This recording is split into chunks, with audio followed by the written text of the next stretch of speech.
essa é a dificuldade de fazer uma coisa que você odeia, digamos, fazer redação. Mas essa aqui se torna a dificuldade total de fazer isso. Porque além de fazer essa coisa difícil, você precisa lidar com mais uma outra coisa, que é a resistência. O problema é que a gente faz isso sem perceber e acaba se auto-sabotando. Então hoje vamos falar sobre como lidar com essa resistência, como evitar essa auto-sabotagem em alguns passos simples. Então separei em 4 partes. A primeira vai ser entender a resistência. A segunda vai ser realizar tarefas no estilo Goldilocks ou caixinhos dourados. A terceira vai ser como encaixar na rotina. E finalmente a quarta, sobre soltar a preocupação com resultados. Então pensa comigo, você tem algo difícil a fazer, como uma redação, uma prova antiga ou começar uma matéria nova no curso online. E você sente essa força de repulsão entre você e essa atividade. O problema é que essa resistência aumenta a dificuldade da tarefa. É como se você cansasse o equivalente a fazer 3 redações. Então, por exemplo, no caso da redação, 2 horas não é o fim do mundo. Provavelmente os 15 primeiros minutos vão ser ruins, mas depois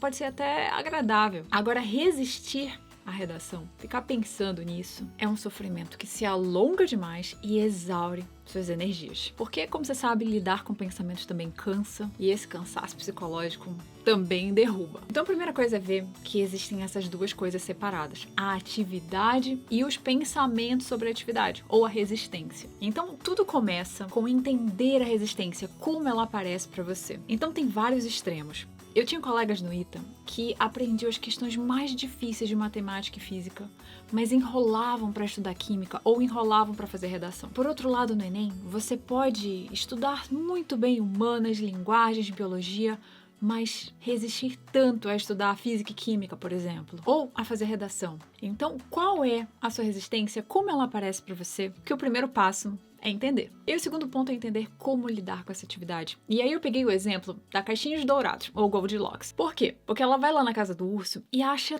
tudo na quantidade, no tamanho perfeito para ela. Então ela não quer nada maior, nada menor, nada mais quente, nada mais frio do que ela gosta. Então como que a gente pode adaptar isso aqui? Então, por exemplo, se escrever uma redação inteira é muito, que tal só fazer um rascunho? Ou que tal só ler o tema e fazer a introdução? Que tal ler o tema e fazer brainstorm de alguns argumentos? Como que a gente pode trazer essa ideia de atividade perfeita para você, para o seu dia a dia? Porque, por exemplo, na redação, você não precisa fazer a redação em um dia. Então a gente pode desenhar atividades para cumprir uma dada tarefa no tamanho, na intensidade, na complexidade que você dá conta. Outra forma de pensar isso é ir quebrando essa atividade em vários dias, porque assim naturalmente você reduz a complexidade e a resistência. O terceiro ponto é organizar a sua rotina ao redor dessa resistência, para reduzi-la. Então, ainda no exemplo da redação, que tal começar com ela logo no começo do dia? E aí você não gasta o seu dia inteiro pensando, ainda tem que fazer redação. Não, você já fez e já começa com o pé direito o seu dia. O quarto ponto é a preocupação com o resultado. Então, muitas vezes também, o que mais atrapalha é porque você quer fazer essa atividade só se você fizer a melhor possível. Então, por exemplo, ainda na redação, você se pressiona a fazer a redação nota 1000, a nota 980, a nota 920. E você não aceita nada menos do que essa perfeição. E aí, ir sentar para fazer a redação com esse peso nas costas da nota alta que você tem que tirar é muito mais difícil do que só ir com a mente leve, eu vou fazer uma redação.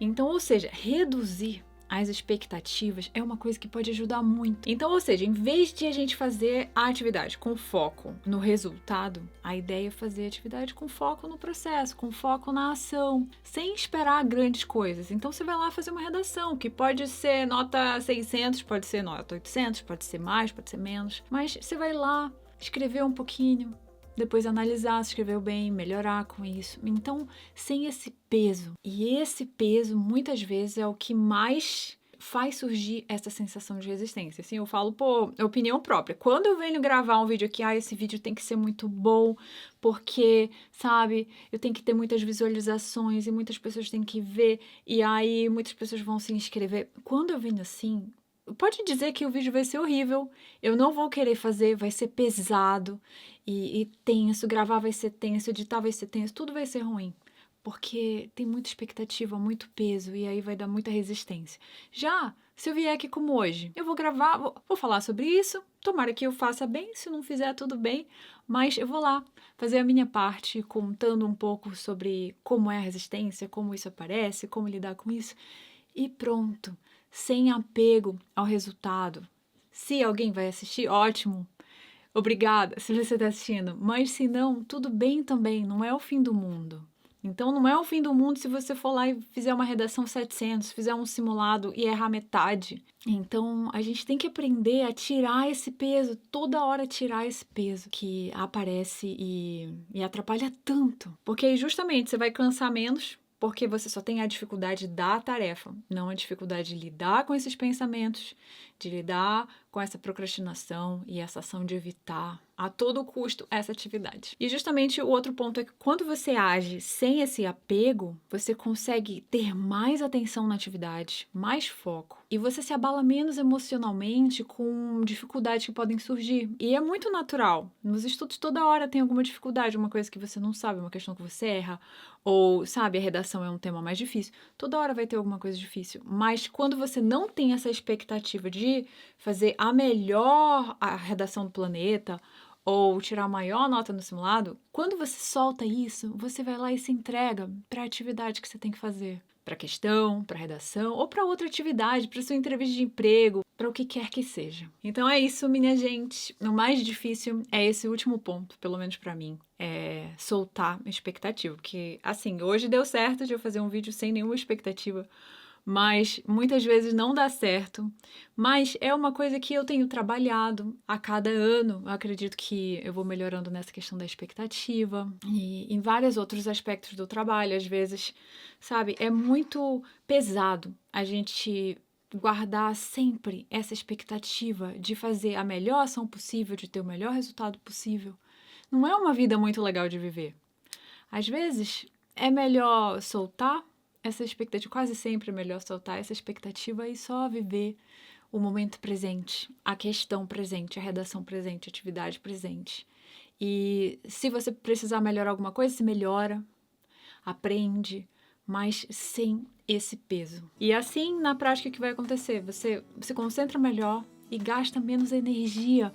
E energia é o que você mais precisa para focar no que realmente é necessário para aprender, para sua nota no Enem e tudo mais. Então, essa foi a ideia do vídeo de hoje. Muito, muito obrigada por assistir.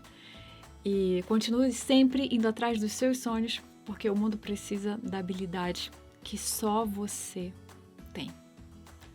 E a gente se vê aqui no próximo vídeo. Tchau!